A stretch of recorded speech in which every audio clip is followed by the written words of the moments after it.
I want to put potatoes in here, so let's start. Hi. Hello. You're putting potatoes in the... Oh, Andy's helping. She can eat your grass. Andy. Do your dogs eat grass? Why are they eating grass? Let us know. Let me know in the comments there. Meanwhile, I'm too bad you don't eat grass. Doing a little renovating here. What we need is a goat. I let this bed go. I usually cover them with a plastic fabric for the winter and then until I want to garden or plant on them, I keep that on and it keeps the weed seeds from germinating. What happened? The weed seeds germinated. Some opportunistic plants came along. But this will come out really quick. I mean, it just kind of shows how nice the soil is that these plants want to grow there. So I'm gonna dig some trenches and then we're gonna drop in. I got the seed already. The seed potatoes are all ready. Seed potatoes are basically potatoes, right? Right, but they have little growing eyes and some of them have grown a little too much. I got the seed potatoes at our local farm dairy market, and they were locally grown. They were not expensive, and they were on sale, so even better. Do you have to redo this bed? I think it's okay. I mean, it's just holding up dirt. It's not the best design I've ever made. The best design is where the dahlias are. You know, they are what they are, and until they completely fall apart, I'm just gonna keep them. Potatoes don't run away. Someone's searching. What do you see, Andy?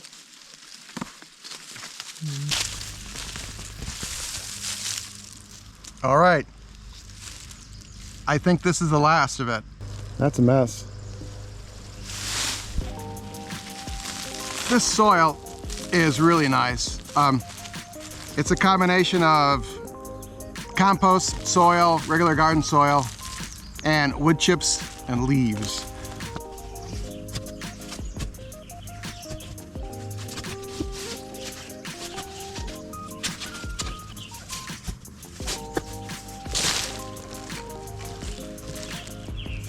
Potatoes are not rocket science. You can get really complicated if you want, but basically you're gonna dig a trench, put potatoes in the bottom of it, and then after the plants grow above the trench, you will cover up the trench with the soil that you've mounded up here. Don't overthink it. There's all sorts of what are called I think it's called sheet mulching ways to do the potatoes. And yeah, that all works, but I will try and find the blog post, but I read one the other day and they didn't do a scientific test, they just were a couple of guys testing. And the trench method got the best yield. And it's not too hard.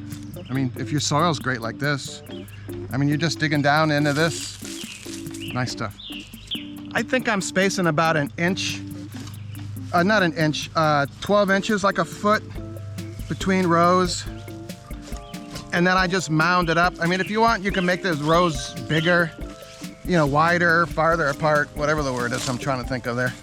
This is kind of speed planning because I got a bunch of work to do and I ran out here to plant potatoes instead.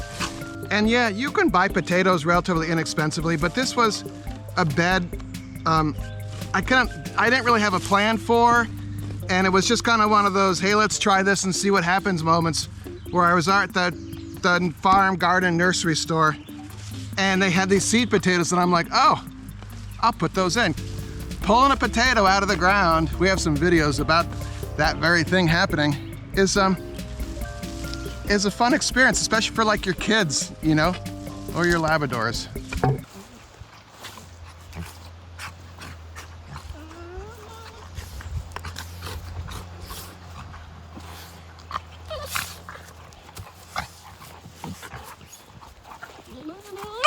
And if you're not making a video about planting potatoes, this goes even faster.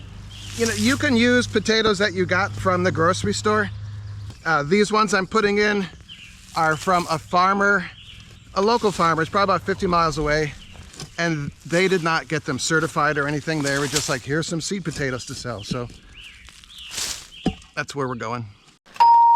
You can increase your potato crop by cutting up the seed potatoes into 2 or 3 pieces. Be careful when bringing them out of a bag because these tendril things, root things, can break easily. But your goal here is to take a potato. This one I'm just going to cut in half, and you'll see that each side has a substantial piece of growth. So there are some that you might be able to get 3 out of. This one I'm going to try and do that. So I'm going to cut it into kind of like triangles. So I'm going to cut the back of it there so that the 2 side ones will be separated. And then I cut across like this. And then I'll make one more cut right here like that. Presto. I've got 3 seed potatoes now where I only had 1 before. Set these out overnight. You want to have them face up, the wet side, the cut side face up. Then they'll dry, and then be sure to label them. I got 2 different kinds and I took pictures of them. So make a paper label and also take photos of what they look like. That'll help when you're going to plant them. Spiker just likes to watch. Andy likes to play.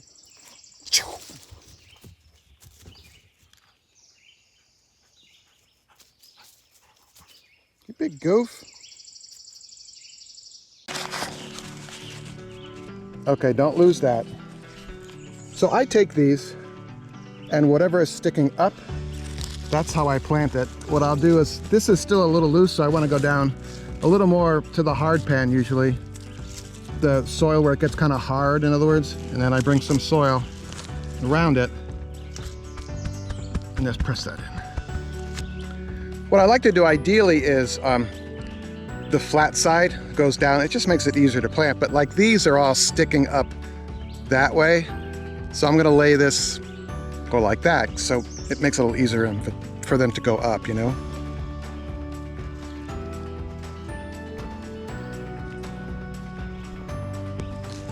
These can poke up a little bit and they'll go leaf out. Nice. That took less than maybe 45 minutes. I mean, a little prep to separate those, cut them up into pieces the day before, but we're good to go. I'll post some updates about this, have the pups come along. If you want to spend more time with me, should be a video floating right here. You and me, next video, growing potatoes. Or something else, I don't know. Right here.